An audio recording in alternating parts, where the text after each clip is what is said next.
doing the things right at the beginning of planting a vineyard and try to understand which is the best option that you have when you plant a vineyard. And because there are a lot of different growers in the room, so it will be more a discussion than my presentation.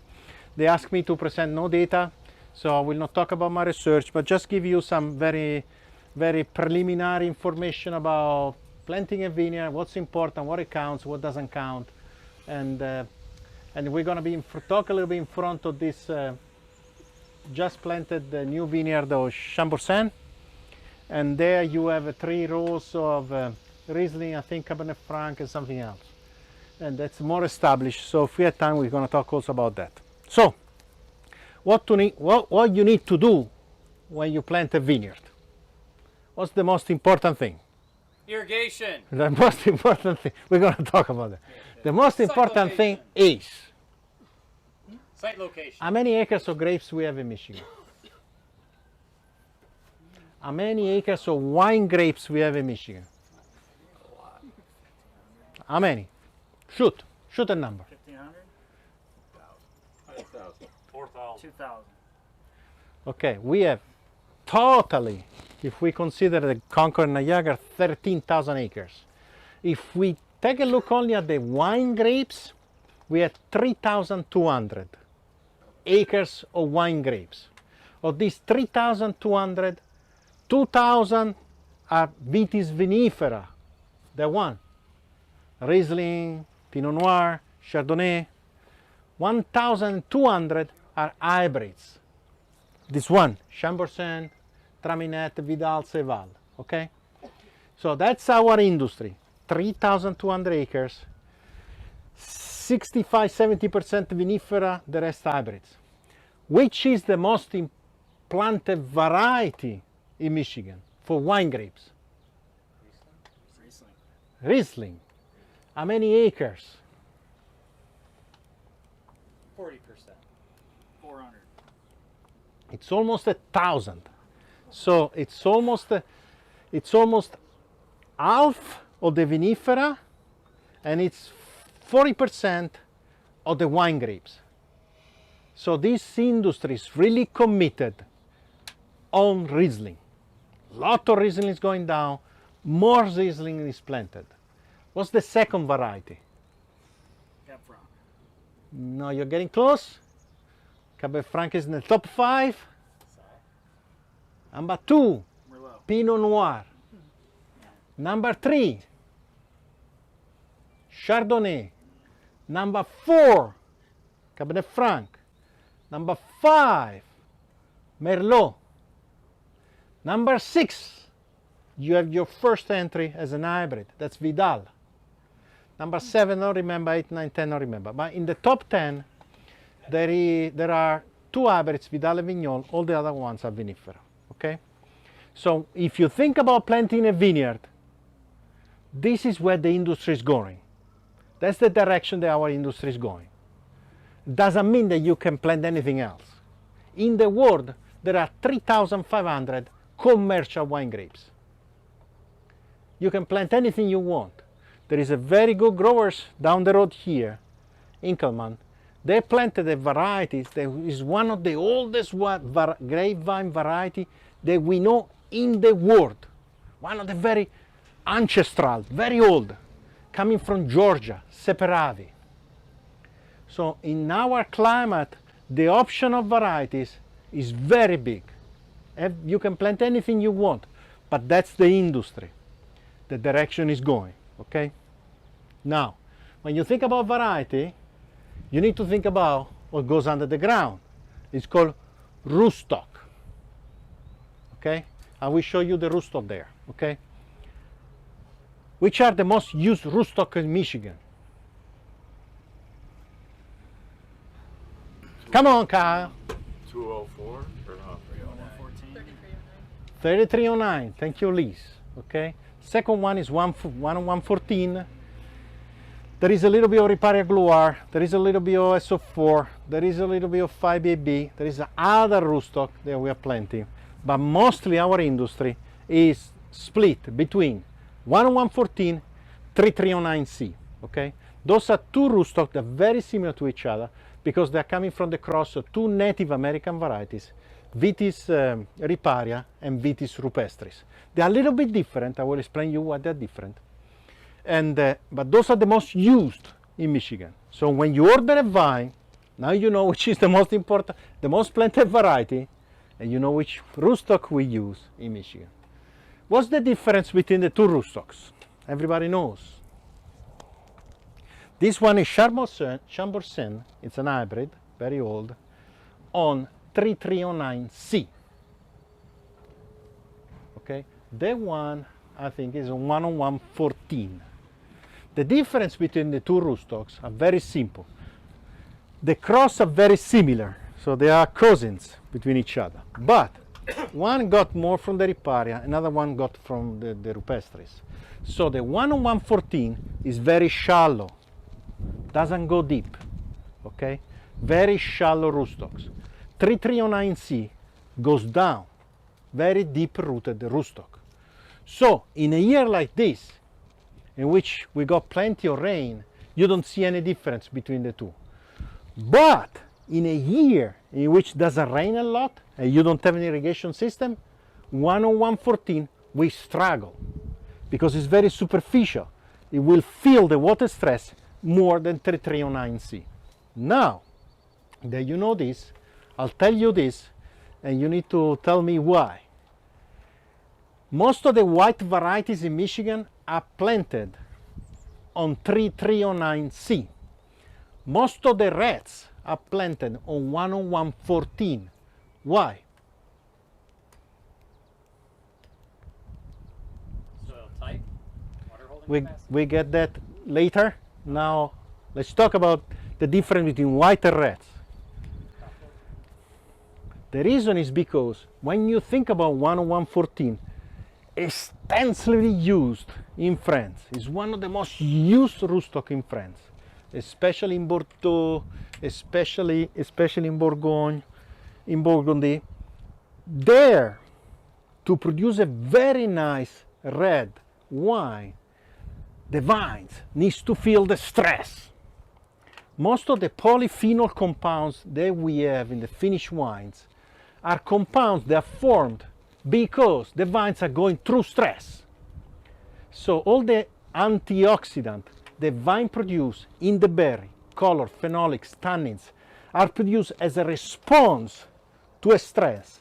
It's a self-defense against the stress, mostly water stress. So if you want to produce a good quality red, you need to go through stress. 10114 will give you that. 3309C, going deep, will not show stress to the vines. Are better for whites, because whites are very aromatic. So they need no stress compounds. If you put a stress on a white, you start to get phenolics. And the white wine with phenolics are very bitter. We don't want that. We want aromatic compounds. The aromatic compounds are formed when the vines grow very well. They are lushy, lot of leaves, plenty of water, and now you get your beautiful Chardonnays, okay? So that's what we know, and that's what we should do when we think about planting a new vineyard. Knowing that, unfortunately, we don't have option for other rootstocks in Michigan yet. 90% of the viticulture in the world, 90% in the world, use only 10 rootstocks. Most of them were created in the past for very strange pH in the soil, okay? A lot of calcareous soil that we don't have, so we can't use those, okay? So we can use only this one that I told you, Riparia Gluar, 10114, 3309C, a little bit of SO4 that I don't suggest to use because it's very vigorous. 5EB, people are using that. I suggest not to use it because it's too vigorous. So that's what we have in Michigan, okay?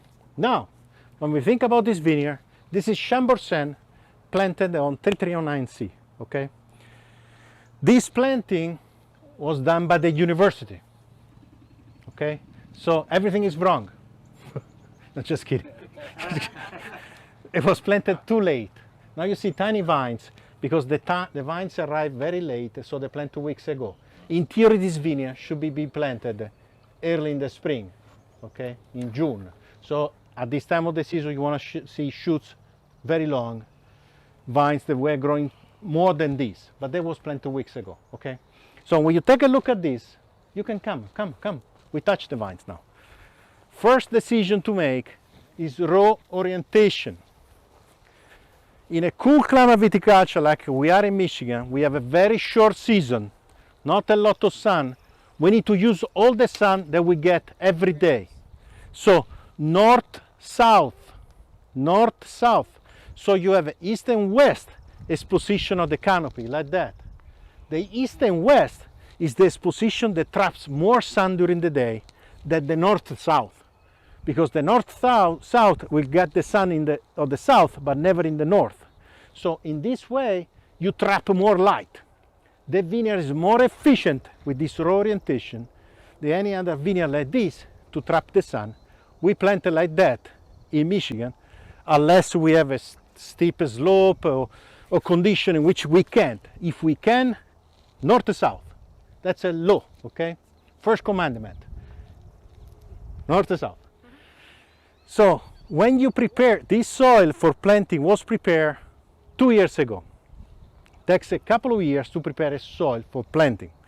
I don't know what they plant. I think a couple of years ago there was a lot of plants that they put a lot of carbon in the soil, like oats. So try to improve the carbon balance in the soil. We have a very low amount of carbon in the soil. So probably that the 1 year or two of oats, and maybe they put down last year some nitrogen fixing plants. I don't know what, but if you come here, you need to come here and you touch the soil. This is a pretty good soil, very well prepared for planting. Because we say always in Michigan we have a sandy soil. In Michigan we have a sandy soil. Not really, okay? So vines, when you get a vine from the nursery, and we'll talk about that, they come like this stick.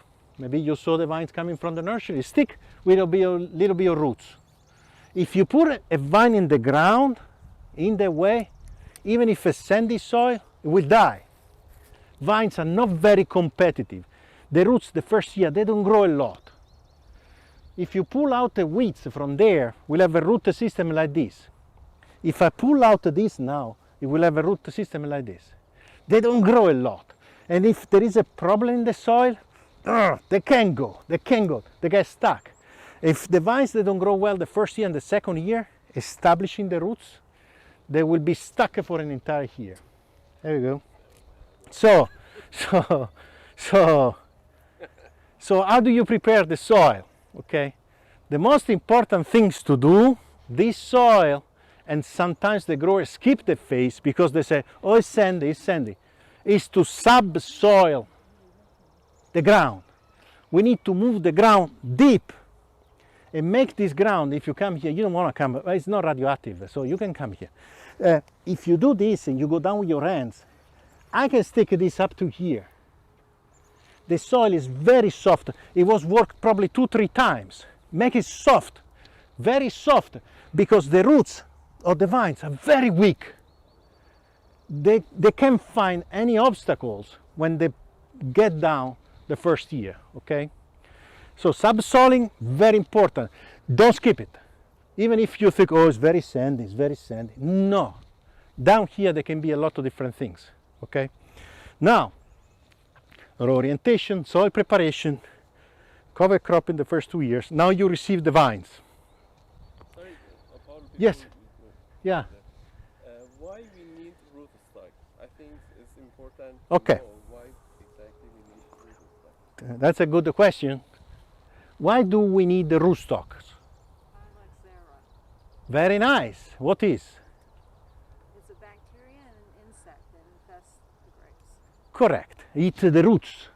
Okay? Eat the roots. It's a bug. It's gonna eat the roots. Why eats the roots of the vinifera? It doesn't eat the roots of the rootstocks. Do you know why? Very nice, Matt. Very nice. So it's a bug that we have in US. So the vinifera, Chardonnay, Pinot Noir, blah, blah, blah, they came from Europe. So when they came here, they didn't know what it was phylloxera. So they didn't have any mechanisms to survive the attack of the bug in the roots. So they die. And now we have a rootstock because the rootstock is made with genetic material that come from US, already used to the bug in the soil. So Vitis riparia, Vitis champini, Vitis berlandieri, a bunch of different Native American species that make the rootstock so they can survive the attack of the bugs. So these vines are grafted on 309C, and if you come over, you can see the grafting point. This one is the rootstock, this is the grafting point, and on top you have the variety. So this is variety, this is the grafting point, this is the rootstock. It was planted by machine, okay? So when you plant by machine, you need to pay different attention to different problems. The first one, if you plant a new vineyard, you will receive the vines from a nursery probably in the winter, probably early spring. They're gonna send you a box full of vines, they're gonna be there. Now you need to put the vines in a cooler and let them in the cooler stay until you're gonna plant, or if you put outside, they're gonna start to grow. But we can't plant vines in March or April. We need to wait for May, June to plant the vines, when you are out from the frost and the cold and blah, blah, blah. So you keep in the cooler. The day before you're gonna plant it, we pull them out. You pull them out, and because they spend so many months in a box full of different material, they're gonna be very dry. So before you plant, you need to put the vines with the roots in a bucket of water, okay? So they're gonna, at least overnight, they're gonna suck a little bit of water, and they're gonna be ready for this kind of stress when you plant. They're gonna have water inside and ready for the stress. So they spend overnight in the water, you bring in the field, you prune the roots a little bit, not too much. So they're gonna come from the nursery with a little bit of roots like this, and we tend to do a little bit of air cut to the roots, because we want all these tips that tends to be dead from the storage to go away, and every cut you do is a stimulation for the roots to grow back and grow more. So you put it down and you cover with soil and you're done. With a special attention, and if you take a look at this vineyard, they made a special effort to be very, very uniform in the height of the rootstock of the grafting union from the soil. The grafting union cannot be up here, cannot be down to the soil. They should be at this height here, like this, okay? Few inches from the ground, or centimeters. Why? Because if you put the grafting union, that's the point in which you have the rootstock attached to the variety, close to the ground, the variety, in this case Chambourcin, gonna start to put roots. So we have a phenomenon of pushing roots from the variety that will go to the ground. So you're gonna lose the fat of the rootstock, but the variety now will have its own roots. The rootstock will not work anymore, so you have a variety that grows with its own roots. So it's gonna be sensitive to phylloxera. Not close to the ground. Not super high here, because the grafting union is the most sensitive part of the vines to winter damages. It's a scar. It's a point in which two different genotypes were attached together, okay, by the graft. So the scar will stay for the entire life of the vine. The connection is never perfect at the point between the two different species. So that point is always very, very, very weak, and is very sensitive to winter temperature. That's the point in which we get the famous crown gall. This bacteria that comes after a very tough winter, they eat the vines. So if you put this one too high, the crown gall, is very difficult for growers, some of them that do this kind of technique, to cover with soil the grafting union, to protect the grafting union during the winter. So if you protect during winter, because it's this height, you can move the soil here and protect it. Even if you get the 2015 winter leporal vortex that will kill the entire vine, you will still have a few buds under there that will regrow the vine and not the rootstock. Now, you planted, you select the material, we select the variety, we select the rootstock. Now, coming to the question, we live in a very, very cold environment with a very, very difficult, it's very difficult to predict the weather in Michigan. So some years we get too much rain, some other years we don't get rain. But when you plant a new vineyard, it's a huge investment. Okay, it's $25,000–$30,000 per acre. So the most important thing you need to do the first year, like this year for example, like for this vineyard that was planted a little bit too late in the season, is the irrigation system. The irrigation system is becoming more important for Michigan vineyards. High quality grapes can be grown only in vineyards that have an irrigation system in Michigan right now. Very important for tiny vines that they need to grow, but also important for mature vineyards. I said before, water stress is important for production of quality wine. But if it's too much water stress, dang, you get a very shitty wines, okay? So some years, irrigation is very, very important.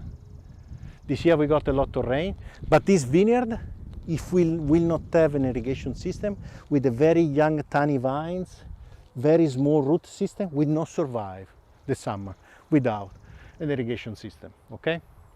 Now, variety selection, we selected a rootstock, we did everything. The question is, I think, how much time do I have? 5 minutes. Okay, you can ask question anytime, you know. The question is, I have the piece of land there, the one. Let's remove these hops and put a vineyard there. How do you select the variety and the rootstock for that piece of land? Put a weather station there for a couple of years. Depends what you like. Demand. Market demand, depends what you like to drink. So, you know, we can go with the soil type. Beautiful. And that's the question I wanna hear. Soil type. Soil type is very important, okay? Because the two different rootstock I told you, but we have more, they will perform in a different way in different kind of soil. So everybody says this is a very, very sandy. Not really. There's gonna be a lot of things here. Some people will have more clay. So which rootstock do you select, for example, if you have a lot of clay? If you have a site with a lot of clay, do you put a Chardonnay or a Cabernet?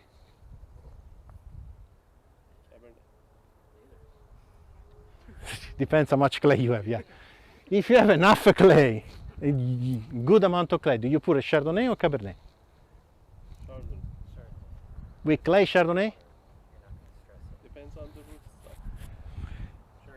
And White. Why with clay you put white? I'm gonna kill you. Have you been in Chablis? Less drainage. Correct. Okay. so clay So clay soil, heavy soil is good for rats. Give you the body to the rats. Sandy soil, mineral soil with a lot of rocks. Think about Chablis. Did you plant a Pinot Noir in Chablis? It's only rocks. You plant Chardonnay, the most beautiful Chardonnay in the world, coming from very sandy, rocky soils. So if you have a patch of clay, that's where you put your rats. If you have a lot of sandy soil, you're looking for mineral kind of wines, you know, fresh, with a lot of acidity, that's your sandy soil. Now is a clay there, not so much, a little bit of clay, looks like Bordeaux, not Bordeaux, but looks like Bordeaux. I want to plant my Merlot. Which rootstock I use? Based on information I gave you. It's a difficult soil, tough soil. 114 is very weak. 3309. It's a heavy soil. You need someone that's gonna work on the very tough soil. So between the two is more vigorous. 3309. So on a heavy soil, 5 minutes. On a heavy soil, little bit more clay, you want to produce a nice red, you go with 330914, a very nice Merlot. That's what we have. Okay? How about All this information, and I'll close this. Everything I give you in these very tiny pills, because I think we are at a point in Michigan in which we are taking the industry. The industry is going really higher in becoming important, in producing better wines. I moved in Michigan 20 years ago, so I can tell you that in 20 years now we are producing very, very good wines.